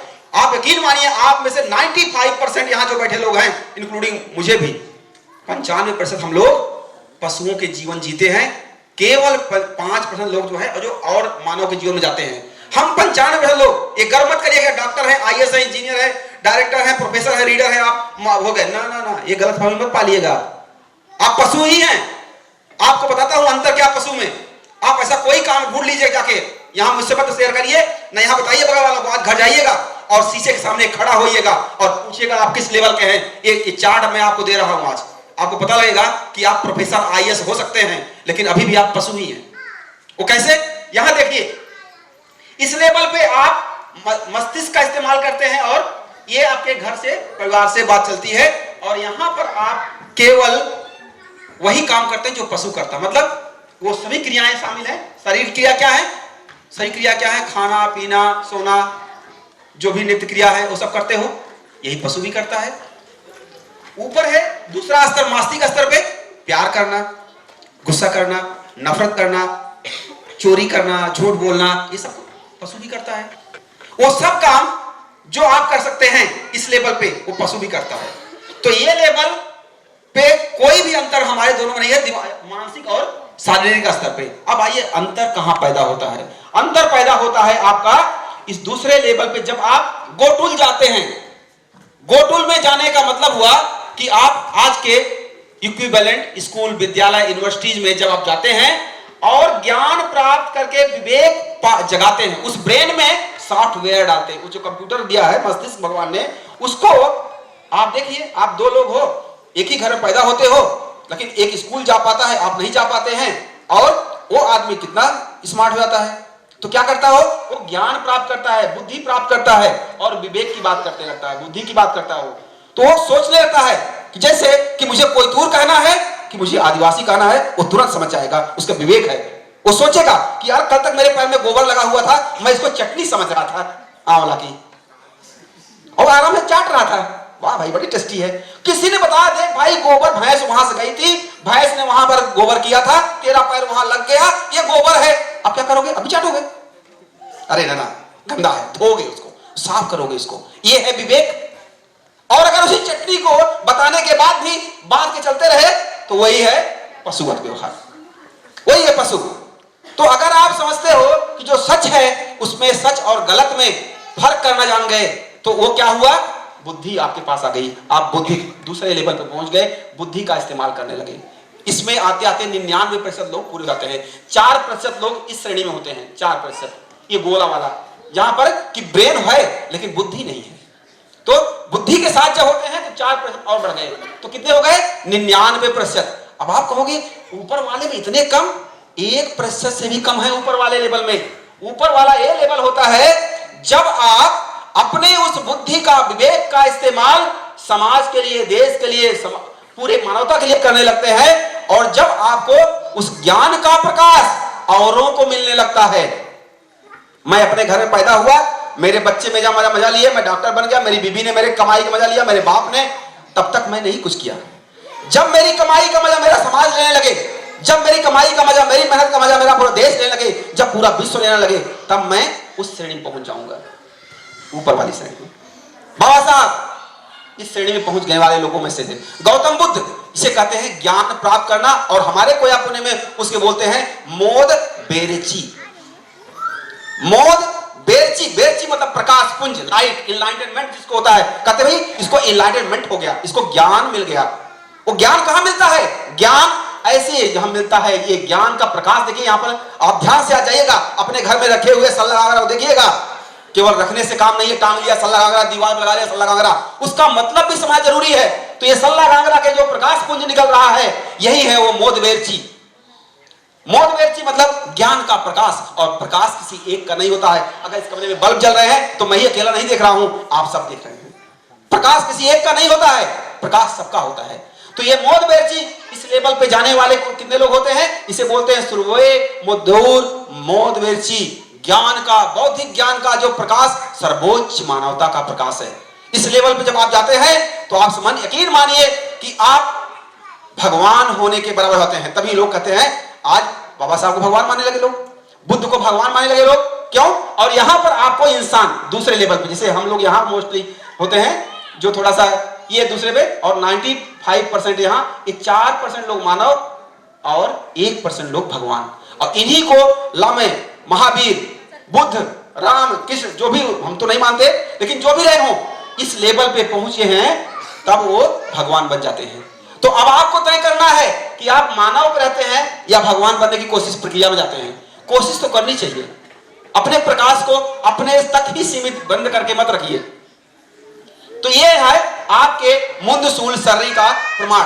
इसको थोड़ा मैं उदाहरण देकर समझाता हूं आपको, कि अगर ये उदाहरण द्वारा समझाएं मैं आपको, तो देखिए जैसे मैकडूल, हमारे यहाँ बाबा पारिक कुमार लिंगो ने इस सिद्धांत को लिखा, अपने शिष्यों को दिया लांजी में बालाघाट के, और वहीं से बाद में इसको मोतीराम गंगाली ने अपनी कोया पुनेम की दर्शन में लिखा, और उसको मैं फर्दर आगे ले जा रहा हूं आपके सामने। आप देखिए ये मेंदोल ऊपर लिखा है, एक मैंने यहाँ पर सगा, इस समाज में सगा की जो व्यवस्था है वो हमारे यहाँ कोया पुनेम की सबसे उच्च कोटि की व्यवस्था है। सबसे जो भी मानव की जितने भी सोसाइटी में सोशियोलॉजी पढ़ाई जाती है, कोई भी जो भी सोशियोलॉजी से एमए किया हो, पीएचडी किया हो, मेरे साथ बैठे, मैं उसे बताऊंगा कि ये सोशियोलॉजी की उच्चिष्ट व्यवस्था है सगा व्यवस्था। जैसे सगा में 4 सगा का व्यवस्था हमारे पर पाड़ी का मिजान है, 6 देव, 4 देव, 5 देव, 6 देव, 7 देव, और ये कहा गया है आप अपने में जो है, मैं 7 देव का हूं तो मुझे कुछ चिंता नहीं करनी चाहिए। क्यों? क्योंकि मुझे किसी चिंता करनी चाहिए। कोया पुनेम कहता है अगर 7 देव वाले हो तो अपने बारे में कभी सोचना तक नहीं। किसके बारे में सोचना? 4 देव वाले के बारे में, 5 देव वाले के बारे में और 6 देव वाले के बारे में। किसके बारे में सोचना है मुझे? इन तीनों के बारे में सोचना है। यही नियम फिर उन तीनों पे लगेगा तो क्या होगा? फिर तीनों हमारे बारे में सोचने लगेंगे। ठीक है, ऐसे ही तो क्या होगा? हमारे बारे में क्या होगा? 4 लोग सोच रहे हैं। एक मैं तो सोच ही रहा था और 3 और सोचने लगते हैं। तो सोचिए मैं कितना पावरफुल हूं। अगर मैं यहां पर केवल अपने को मैं ध्रुवे ध्रुवे ध्रुवे बात ना करूं, अपने उइके की बात ना करूं, अपने मरकाम की, तो क्या होगा कि मैं अकेला पड़ जाऊंगा। और यही व्यवस्था हमारे समाज में पारी पहांदी कुपाड़ो लिंगंदी की इतनी स्ट्रांग व्यवस्था है कि हम कभी कमजोर पड़ ही नहीं सकते, क्योंकि हमारी पारी व्यवस्था टूट गई और इसीलिए आज हम कमजोर पड़ गए। हम अपने लोगों का साथ ही नहीं देते हैं। यही कारण है कि इस पारी व्यवस्था में देखिए सगा, यहां पर सगा लिखा गया है और सगा में निंगा, निंगा मतलब गोंडिंग होता है, जिसे निंगा बोलते हैं गोंडी में, उसको हम विजन बोलते हैं। कंक मतलब आंख होती है, उसी से विजन बना हुआ है निंगा। तो हम समान दृष्टि रखें किस पे? एक अच्छी दृष्टि रखें अपने किसे? सगाओं के लिए। और फिर वाणी, हमारी वंक जो है, वाणी जो है, विचार जो है, ये कहां किसके लिए? अपने सगाओं के लिए सत्य होने चाहिए। उनसे हम झूठ ना बोले, उनके लिए सही बात करें, उनको हम सही कर्कश में गाली न दें, कर्कश शब्दों में शब्द न इस्तेमाल करें, तो ये हो जाएगा वाणी का। ऐसे उनके लिए अपनी ड्यूटी निभाएं जो सगा धर्म के है, कि हम अपने से पहले अपने सगाओं के बारे में सोचेंगे, अपने से पहले अपने सगाओं के हर दुख दर्द में हम शामिल होंगे, हमारी कर्तव्य है। और अगर यही काम हम, कै मतलब होता है हाथ, गोंडी में कै मतलब होता है हाथ, और उसी से कै से कै बना है, कैकाल मतलब हाथ पैर। तो कैकाल के जो कर्म हम करते हैं, और हमारा कर्म जो है ये पहले स्तर का, इस शरीर का धर्म है। बाबा पारी पहांदी कुपालिंगों ने कहा कि आपके शरीर का धर्म क्या है? कि शरीर में 4 हैं अंग जो आपके कर्मेंद्रिय हैं, हाथ पैर और मुंह और आंख। ये इन्हीं से अपने समाज के बारे में आप अच्छे कर्म करिए। ये पहले लेवल का आपका दर्शन है मुंदसूल शरीर का पहला। और दूसरे लेवल में बाबा कहते हैं कि मतिसूल, मतिसूल मतलब कि मस्तिष्क का जो दूसरा बिंदु है वो क्या करता है? मस्तिष्क के स्तर पे जो हमें काम करना पड़ेगा, हमें ये काम करना पड़ेगा अपने सगा से प्रेम, लव। ध्यान रखिएगा, लव आप ही नहीं करते हैं, बंदर भी करता है, कुत्ता भी करता है, बिल्ली भी करता है, पशु भी करता है। आप ही नहीं करते। चालाक मत बनिए, स्मार्ट। हम आई लव यू बोल देते हैं तो नहीं बोलता, वही बोलता है। बंदर को देखा आपने कभी? ध्यान से सुनिएगा, बंदर को कितना प्यारा लव बोलता हो। गाय को देखा है, भैंस को देखा है, सब बोलते हैं, बस उनकी अपनी भाषा है। आप हिंदी में, अंग्रेजी में, उर्दू में, मराठी, पंजाबी में बोलते हो, पसंद इतने हैं। तो ऐसा है। तो ये जो मस्तिष्क की बात है, क्योंकि उसके पास भी मस्तिष्क है, तो ये प्रेम करना और अपने भाव, गुस्सा, नफरत, जो कुछ भी है, इसको बैलेंस करना सच्चाई के साथ। इनको साथ में यूनिटी, जो ये बनते हैं संघ, आप देखते होंगे यूनिटी की। यहां पर मैं बात करूंगा यूनिटी की। कभी मैंने सुना, आज रात में मुझे अजय ने नहीं बताया, आई वाज शॉक्ड।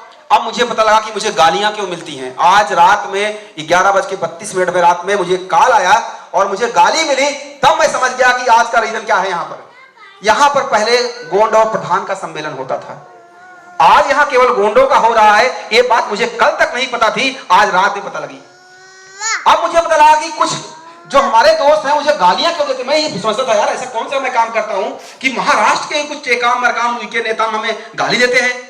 अब पता लगा वो प्रधान लोग हैं। आज रात में लगा कि आप जो है हम लोगों के कार्यक्रम में नहीं आते हैं, उनके कार्यक्रम में जाते हैं। ये संदेश मुझे आज रात मिला, जबकि मुझे ये बताना चाहिए था अजय को। तो ये कार्यक्रम जो है क्या है, ये हमारा दूसरे लेवल का जो है, हम जुट, हमारी जुटता के लिए, हमारा गोया पुण्यम कहता है कि हम भाई हैं। जैसे बस अंतर इतना है, हम बकरी हैं तो प्रधान भेड़ है, बस दोनों एक ही कैटेगरी के जीव हैं, लेकिन हम दोनों आपस में लड़ रहे हैं और हमको दोनों खाने वाला शेर बाहर है और हम आपस में लड़ रहे हैं, शेर दोनों खा जाएगा। हमें एक साथ रहना है, हम दोनों एक हैं, हमें अंतर नहीं है, हम एक ही वैरायटी के लोग हैं, एक ही गोत्र हैं। उनका सरनेम हमारा सरनेम मिलता है, उनकी रहन सहन, उनका खान पान, उनके देव हमारे देव सब एक हैं। हमारे शादी ब्याह भी होते थे, लेकिन अभी वो हमारे नेगी हैं। ठीक है, आप बड़े हैं, आप गोंड हैं, आप उनके बड़े हैं और वो आपके नेगी हैं, तो लेगी को सम्मान देना है और उनको भी आपको सम्मान देना है। ये दोनों एक भाई की तरह हैं, दोनों सगा हैं। तो अगर ये दोनों नहीं रहेंगे तो हमारा कोई पुण्यम कहता है ये मस्तिष्क के लेवल का काम है। किसी को निकल के अब आप लोगों में से दूसरे लेवल पे आना पड़ेगा, मस्तिष्क विवेक के लेवल पे, कि विवेक वो है कि हम दोनों भाई लड़ रहे हैं यहाँ पर, प्रधान और गौण, लेकिन एक तीसरा जो है वो शेर की तरह हम दोनों को खाने के फिराक में है। हम दोनों को मिलकर उस शेर से मुकाबला करना है, आपस में नहीं लड़ना है। तो ये यूनिटी की बात करता है हमारा कोई अपने। और लास्ट में जो सबसे बड़ा धर्म है कि हम शारीरिक रूप से मनसा वाचा कर्मणा, मन से, वचन से और कर्म से क्या करें? सेवा करें। किसकी? सगा की, अपने सगा की। जो हमारे सगा हैं उनको हमको सेवा करना है, उनका ध्यान रखना है, उनकी हर सुख संपत्ति का ध्यान रखना है। तो ये हमारा दूसरा लेवल है। आइए तीसरे लेवल की बात कर लेते हैं जल्दी से। ये तीसरा लेवल है, तीसरा जो त्रिशूल है उसका तीसरा कांटा है, वो है क्या है? वो दूरशूल, बुद्धि और विवेक। बुद्धि के ऊपर जो विवेक होता है उसका कांटा है ये कहता है, ये बड़ा टफ है, लोगों को समझ नहीं आता है। ये मैं क्लास में जब लेता हूं 15-20 लोगों के, तब घंटों लग जाते हैं इसी स्लाइड को एक को बताने के लिए। ये आप थोड़ा सा समझ लीजिए इसको कि इसमें 4 स्टेज होती हैं। आप नीचे देखिए, एक पिरामिड मैं बार बार बना रहा हूं। इसका मतलब जो नीचे है वो ज्यादा लोग हैं इस वाले एज में, जैसे जैसे ऊपर पहुंचते हैं वो कम होते जाते हैं। ये कहता है। तो अगर यहां पर जोग कहता है 4 पार्ट है इसके, जोग, ताल, मोद और तय।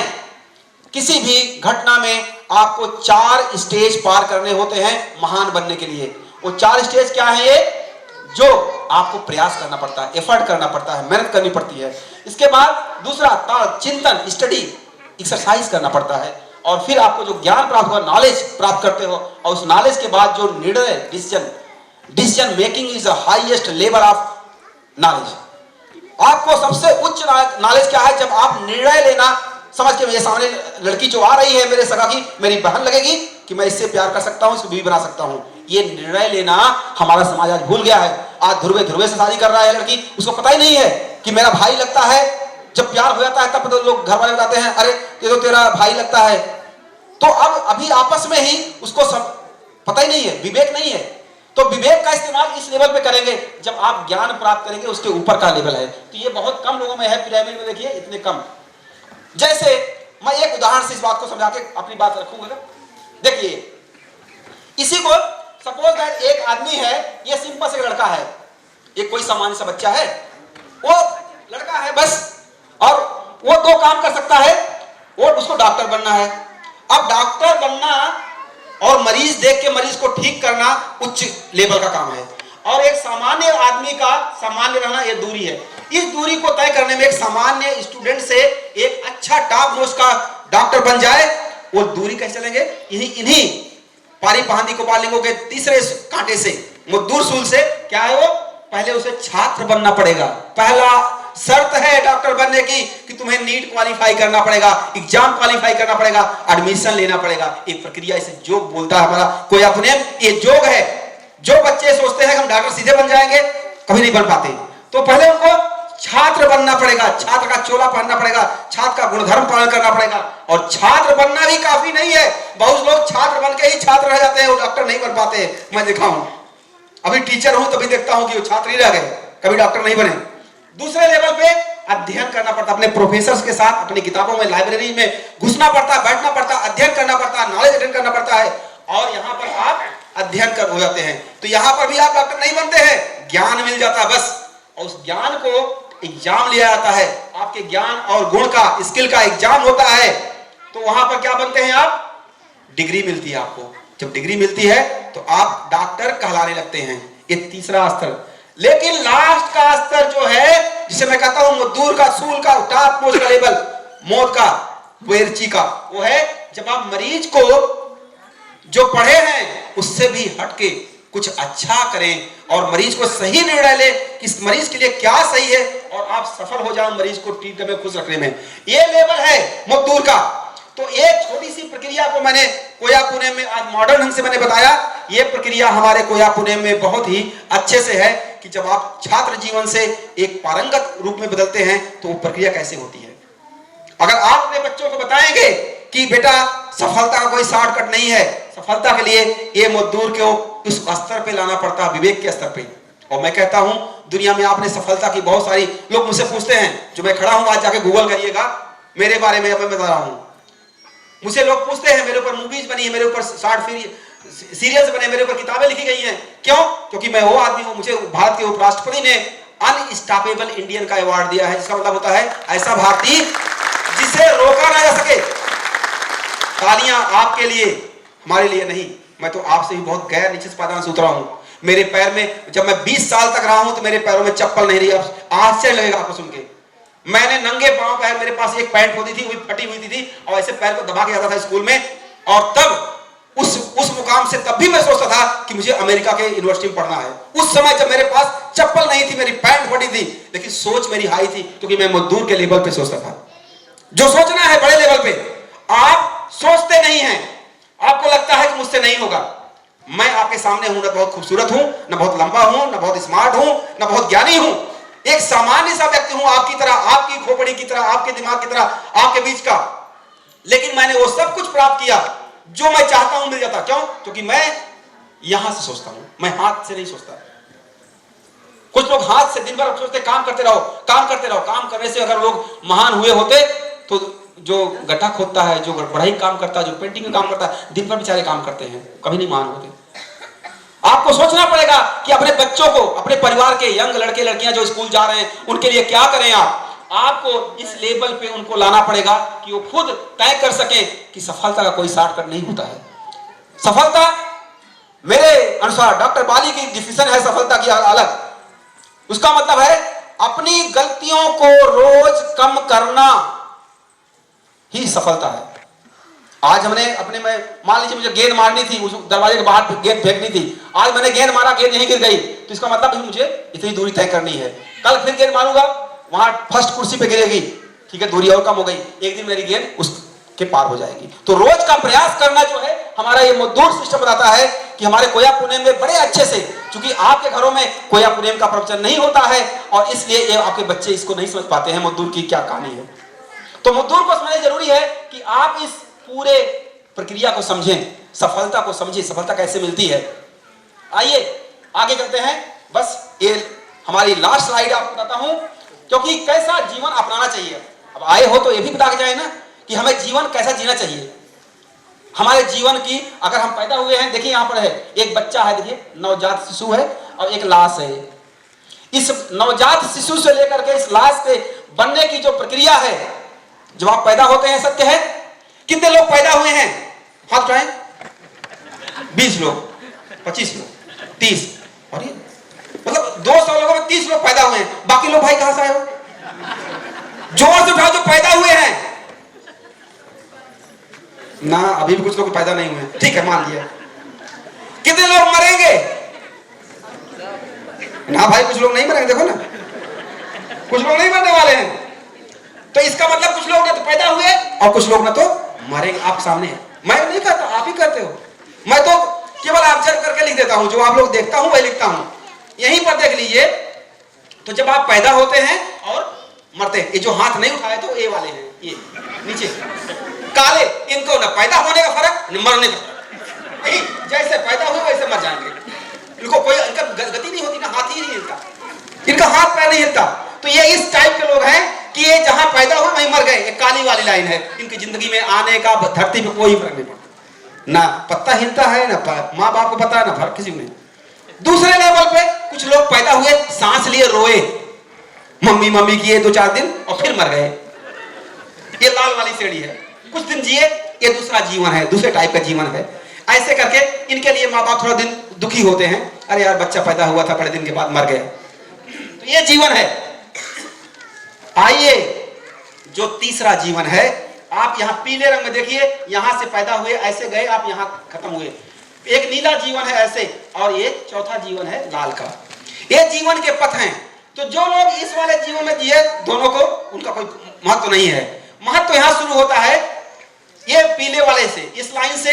ये वो लोग हैं, आप अभी अपना लीजिएगा कसम से। आज अभी जाने के बाद आप 2 काम तो जरूर करोगे, ये पता करने लगोगे हमारे बगल वाला किस टाइप का जीवन जीता है और हम किस टाइप का जीवन जीते हैं। सुनिए इसका अंतर देखिए।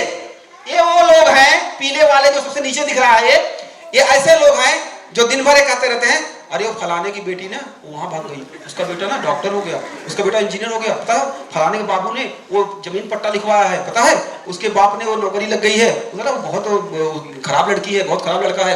दिन भर रात भर इंसान इंसान इंसान परिवार इंसान बात करते रहते हैं, इनको इसके अलावा कुछ नहीं है। दिन भर दूसरे की बुराई, दूसरे के बारे में इंसानों की बात करते हैं, केवल परिवार इंसानों की बात करते हैं। पीले टाइप लोग हैं ये, केवल मानव के बारे में बुराई अच्छाई बात करते रहते हैं। बस फलाने आए, फलाने जाएंगे, आज मेरी मम्मी आएगी, आज मेरे पापा आएंगे, मेरा बॉयफ्रेंड आएगा, मेरा मित्र आएगा, मेरा भाई आएगा, इसी में पूरा जिंदगी इनकी बीत जाती, मर जाते हैं। ये आप देख लेना। दूसरा टाइप वाले होते हैं ये पीले और लाल के बीच में, ये ऐसे होते हैं। आज जो है कोया पुनेम का एक पुणे में मीटिंग हो रही है, आज चलना है। कल वहां पर एक मड़विंग का आयोजन करवाना है। कल वहां एक ट्रक लड़ गई और उसमें बड़ा माल गिरा था, लूट लिया मैंने। कल वहां पर कुछ लोग गए हैं, उनको मार के आना है। ये इवेंट घटनाओं के बेस्ड में जिंदगी जीते हैं ये। इनकी पूरा जीवन घटना के आधार पर होता है। प्रवचन करना, प्रोग्राम करवाना, मीटिंग करवाना। चाहे ऑफिस में मीटिंग मैं करवाता हूं, चाहे आप यहाँ अजय तराम करवाते हो, मीटिंग ही है, ये भी मीटिंग ही है। तो इस तरह का जीवन है। दूसरा जीवन है तो इस तरह का लेवल का जो हम लोग बैठते हैं, सत्संग करते हैं, मीटिंग करते हैं, इस तरह का जीवन है दूसरा जीवन। अब आइए तीसरा जीवन कौन है? तीसरा जीवन वो है ये लाल वाला जीवन, जहां पर आप मोस्ट ऑफ द टाइम अपनी जिंदगी का, ऐसा नहीं मैं कहता हूं कि हमेशा एक ही बात करते रहो, मोस्ट ऑफ द टाइम 90% से ज्यादा समय आप न व्यक्तियों की बात करते हो, न घटनाओं की बात करते हो, आप विचारों की बात करते हो, थॉट की, आइडियाज की। काश मैं अपने समाज को गरीबी दूर कर पाता, काश मैं कोया पुनेम को पूरे अपने कोयतूरों में डाल पाता, काश मैं कोयतूरों के मन से भय हटा पाता, काश मैं कोयतूरों के या कुछ भी, काश मैं इस समाज को अलौकिक कर पाता, बिजली की खोज कर पाता, कोई किताब लिख पाता, कोई था। तो इस तरह के विचार करने वाले ये तीसरे टाइप के लोग होते हैं। आप समझ सकते हैं, जो दिन भर रात भर इनके एक ही ख्याल तरसता है कि कोई बात नहीं है। तो जैसे बाबा साहब लोग थे या बाबू सेठ मांगे साहब थे, आपके बीच से, आपकी धरती के लोग, आपके परिवार के। यहां पर सावित्रीबाई फुले थी, ये कौन लोग थे? इन्होंने विचार दिए, विचार मरते नहीं, वो मर गए, लेकिन घटनाएं खत्म हो जाती हैं, व्यक्ति खत्म हो जाते हैं। हमारे बेटे, बहू, माँ बाप कल मर जाएंगे, हम मर जाएंगे, हमें कोई नहीं याद करेगा, लेकिन हमारा विचार अगर सही है तो हमारा विचार जिएगा। तो ये जीवन जीने वाले लोग हमेशा जिंदा रहते हैं, ध्यान रखिएगा। इसलिए लोग कहते हैं कि ये लोग महान हैं, महापुरुष हैं, क्योंकि ये मरते ही नहीं। सावित्रीबाई फुले, बाबू रोशन मांगे नहीं मरने वाले हैं। हम मर जाएंगे, आप मर जाएंगे, क्योंकि हम उनकी तरह नहीं बन पाए। तो उन्होंने जो जीवन जिया, तो ये विशेषता है जीवन के जीने की। और यही जीवन को हम कहते हैं, जब हम व्यक्तिगत केवल सोचते हैं तब हम निम्न स्तर का जीवन जीते हैं, और जब हम घटनाओं के बारे में सोच के जीते हैं तब हम द्वयम स्तर का जीवन जीते हैं, और जब हम विचारों की बात करते हैं तब हम अच्छा जीवन जीते हैं। ये हुआ, और यही है व्यक्ति, घटनाएं और विचार, और इन्हीं पे हम चलते हैं। और यही है, अब आपको एक संदेश, प्रैक्टिकल के लिए संदेश है मेरा, जो इतनी देर बक किया हूं, उसका घर ले जाने का संदेश क्या है, क्यों मैं बोल रहा हूं इतनी देर से, उसका पर्पज क्या था, वो पर्पज इस स्लाइड में आप देख सकते हैं। समझ नहीं आ रही होगी, स्लाइड है, दूर से दिखाई नहीं पड़ रहा होगा, मैं समझाता हूं आपको। इस स्लाइड में 4 चीजें दिखाई गई हैं। एक यहां दिखाया गया है, एक स्लाइड कुछ लोग खड़े हैं, इधर अच्छे लोग हैं, एक दूसरे की मदद कर रहे हैं, और इधर कुछ बुरे लोग हैं। इधर कुछ लोग हैं, एक इंसान है, उसके दिमाग में 2 विचार चल रहे हैं, एक अच्छा विचार देने वाला फरिश्ता है, और एक शैतान है जो खराब विचार दे रहा है। तीसरा है खाई है, एक नीचे और ऊपर पहाड़ है, और चौथा स्लाइड है, एक अंधेरा है और एक उजाले का रास्ता है। आपके पल पल, आपके जीवन में ये अनुभव होते रहेंगे। आपके रोज दिन में 100 बार ये घटनाएं आती हैं, लेकिन आप उसको अनुभव नहीं करते हैं। यही कोई बाबा करता। अजय ने कहा कि सर, हमने कहा अजय मैं बाबा भी बनता हूं, कहो तो मैं बाबा बन के आऊं, क्योंकि बाबा बन के जब आऊंगा तो लोग मेरी बात अच्छे सुनेंगे। बोले नहीं सर, आप प्रोफेशनल ही आइएगा, हाँ सूट टाई में ठीक है, कोई दिक्कत नहीं है। मैं वो भी रूप धारण करता हूं उनके लिए जिनको मोटी बुद्धि से है, जो समझते नहीं है आराम से। लेकिन आप मेरे रूप रंग में आइए, मेरे इस विचार पे जाइएगा जो मैं बताने जा रहा हूं, आप घर जाओगे कल। जैसे अक्सर हम क्या बात, हम द्वंद्व में फंसे रहते हैं ना, पता नहीं ये करूं या ना करूं, ये अच्छा है कि गलत है। आधा टाइम हमारा पूरा ऐसे जाता है, यार यहाँ जाना है कि नहीं जाना है। आज मीटिंग में आने के लिए आप सोच रहे होगे सुबह जाऊं कि ना जाऊं, अभी यहाँ जाओगे यार, बैठा रहूं, ये बोर कर रहा बंदा, कर लूं, चला जाऊं कि ना जाऊं। कई लोग ये सोच रहे होंगे, उनको खुशी नहीं रहा होगा, वो भी सोच रहे होंगे। कई लोग सोच रहे हैं यार कि अभी जाके क्या करूंगा, जाऊं या ना जाऊं। तो ये जो उहापोह है, इसे हम द्वंद्व बोलते हैं। और ये द्वंद्व से निकलने का रास्ता पारिपहंदी कुमारलिंगों ने कोयापुने में बताया है कि जब आप अंधेरे में हो, एक्सक्यूज मी, अंधेरे में अगर आप यहां चल रहे हो, मान लो अंधेरे में चल रहे हो और अंधेरे से आप घबरा गए हो, परेशान हो गए हो, क्या यार मुझे बुरा लग रहा है, तो क्या होगा, क्या क्या कर सकते हैं आप, क्या कर सकते हैं, कोई बता। अंधेरे में चल रहे हो, खराब लग रहा, हाँ बिल्कुल बताइए, थोड़ा जोर से बोलिएगा। गाना गा सकते हैं।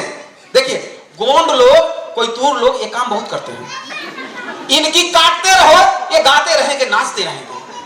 बड़ा कैरेक्टरिस्टिक फीचर है, बिल्कुल सैल्यूट यू। यही सच्चाई है समाज की। इनका झोपड़ा लगाते रहो, इनका अधिकार छीनते रहो, इनको पढ़ाओ मत, ये गाते रहेंगे, नाचते रहेंगे। अभी यहाँ नाचते हो, ये जगह, यहाँ तिल रखने की जगह ना होती है, ये गाना बजता होता। अभी ठुमका लग रहा होता तो एक बंदा यहाँ पर सब चपके रहते करते। तो क्या हुआ, अंधेरे में भी गाना सूझ रहा है, मजा आ रहा है।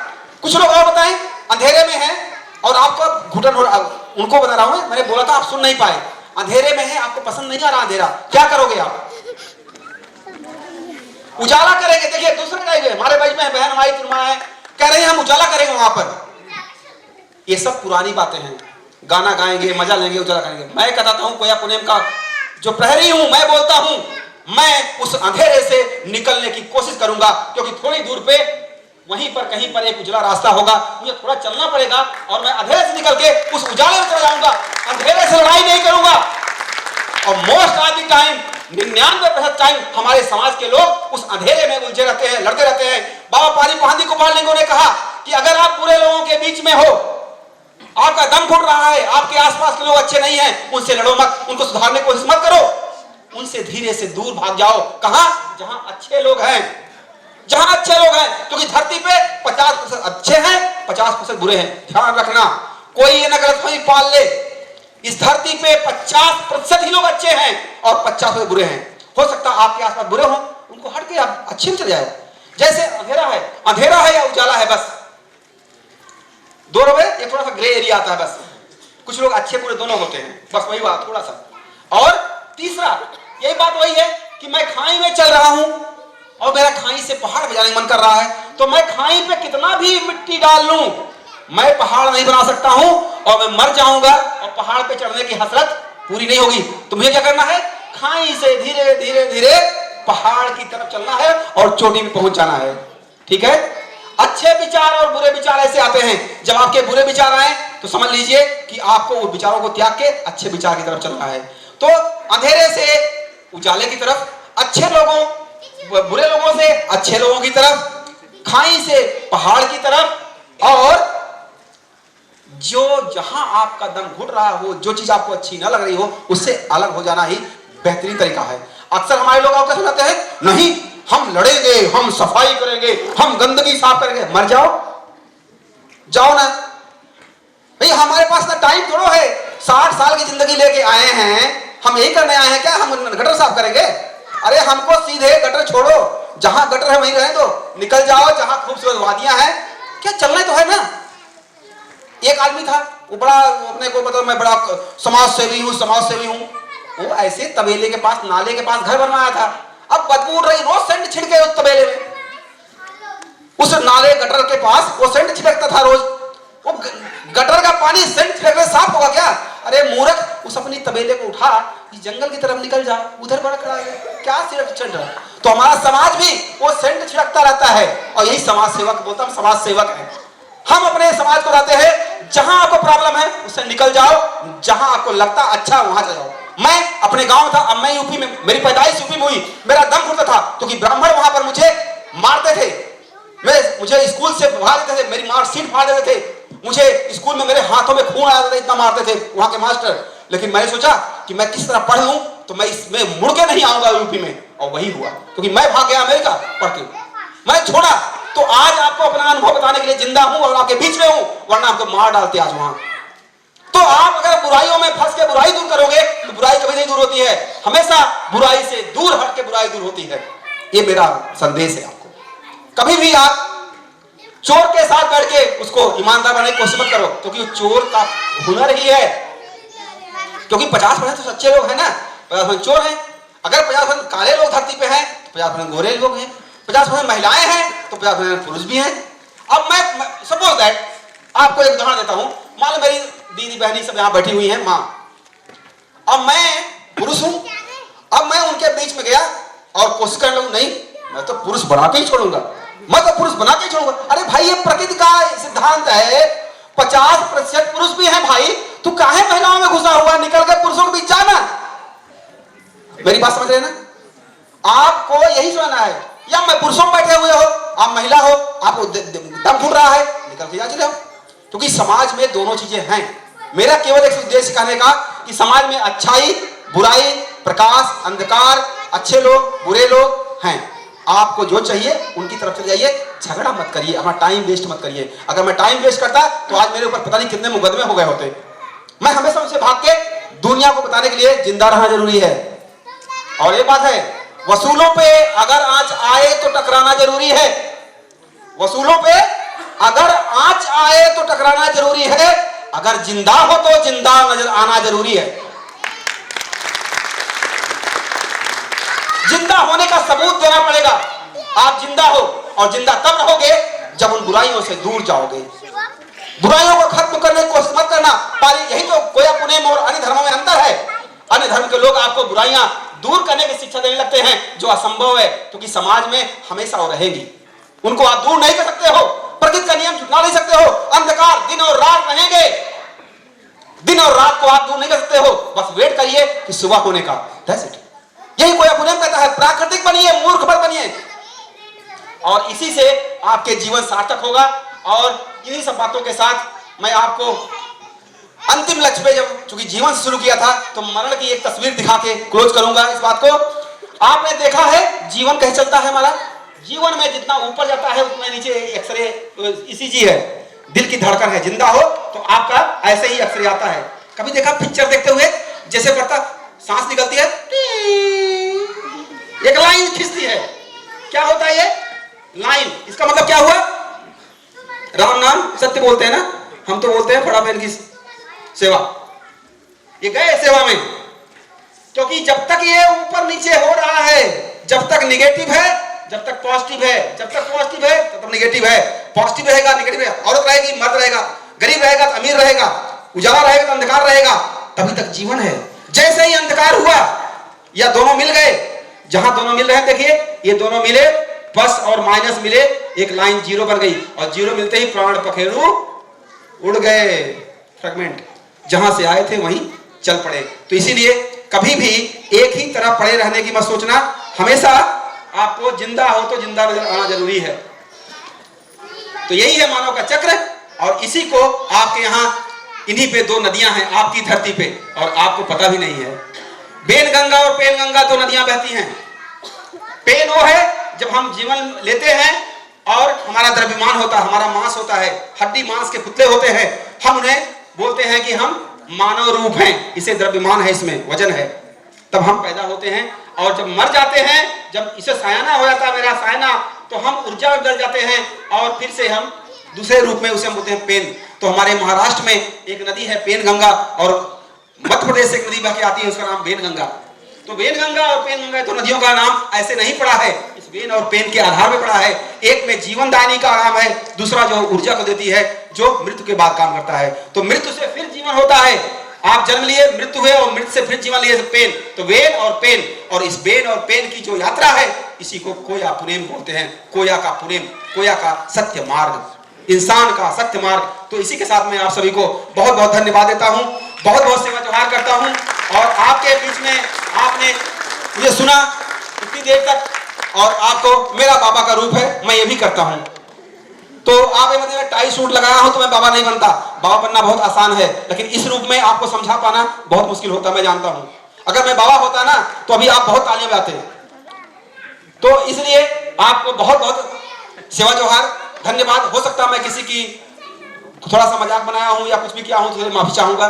मुझे माफ़ करिएगा, अपना भाई, अपना बेटा, अपना मित्र समझ के आपके बीच आने का जो अवसर मिला है उसको मैंने पूरी तरह से एंजॉय किया, और फिर भविष्य में कभी मौका मिलेगा तो आपके बीच आऊँगा। आप सभी को सादर नमन करता हूँ और सेवा जोहार।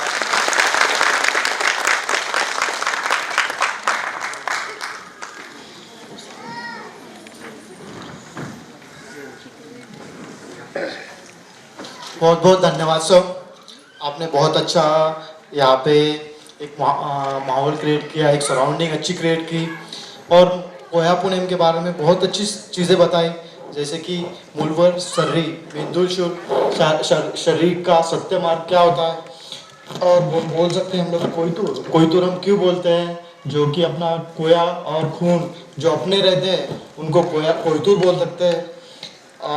उसके अलावा आदिवासी का तो मीनिंग हमें किसी को नहीं पता था, एक गाली थी करके। हम आगे जाके डेफिनेटली थोड़ा इसका यूटिलाइजेशन करेंगे। उसके बाद सल्ला गागरा का क्या इम्पोर्टेंट है, क्या क्या चीज़ें सल्ला गागरा क्या शक्ति देती है, क्या महान शक्ति देती है, इसके बारे में भी आपने बहुत अच्छी तरह हमें मार्गदर्शन किया है। और पंचमहारत्न जो कि हम लोग घर घर में उसका यूटिलाइजेशन करते हैं, उसके बारे में भी आपने, पंचरत्न कहाँ से उसकी उत्पत्ति हुई है उसके बारे में भी आपने अच्छी तरह हमें ज्ञान प्राप्त कर दिया है। उसके बाद मेंडोल जो अपना हम रोज का हम लोग कैसे जीते हैं उसके बारे में भी हमें बताया। सब चीज़ों का हमें अच्छी तरह से आपने ज्ञान दे दिया है, उसके लिए मैं मंडल की तरफ से और सगाजनों की तरफ से आपका धन्यवाद करना चाहता हूँ। इसके अलावा एक्चुअली जब हमारी बात हुई थी सूरज बाली सर से, टिकट तो मैंने 1.5 महीने हमने बुक हो गई थी टिकट, बट कल ही एक्चुअली VIP कोटे से भी कैंसिल हुई थी।